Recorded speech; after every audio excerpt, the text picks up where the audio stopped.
Jesus. You got to understand the faith that we have, the Jesus Christ that we serve, the head, the lordship, the King of Kings and the Lord of Lords. He doesn't let his body get stomped out by persecution.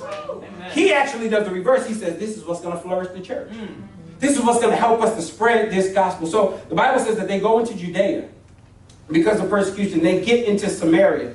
Now, when they get into Samaria, I need you to see the revival that is happening in Samaria and don't disconnect it from what can happen here in Brooklyn. Look back at the scriptures with me, verse 4. Now those who were scattered went about preaching the word. Philip went down to the city of Samaria and proclaimed to them the Christ. And the crowds with one accord paid attention to what was being said by Philip when they heard him and saw the signs that he did. For unclean spirits were crying out with a loud voice. They came out of many who had them, and many who were paralyzed and lame were healed. Note this, verse 8. So there was much joy in the city.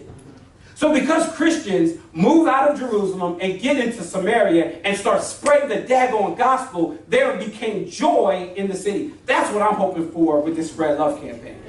That's what I'm hoping for with all of our local churches. Any local church that's sitting here in the neighborhood that we live in, that we dwell in, that we do ministry in, I'm hoping that because of the church, the city will have joy. Yeah. What would it look like for Bed-Stuy, all of the brokenness, all of the hurt, all of the abandonment? What would it look like for the church to be so on point that the city receives joy? Yeah. The church can do that. The church should do that. We're not here to sit here in this room and gather up for 3 services and go out and do nothing. You're here to gather, get out, and impact the city. Are you hearing me? That is the goal. That is the hope. That is my prayer. That is what I've been pleading for, that we would not be people that sitting here have this message called the gospel and do nothing with it. Amen. We be people that would gather here to get out. I want to measure success not by how many people fill the seats in this room.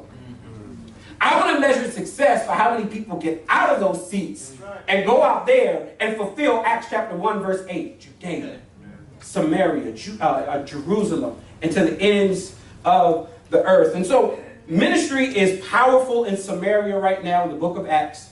But it's not just powerful because demons are coming out. It is not just powerful because the lame are walking. It's powerful because the greatest miracle is happening, which is not a physical miracle, but a spiritual one. People are getting saved. Let me prove it to you. Acts chapter 8, look at verse 9 with me.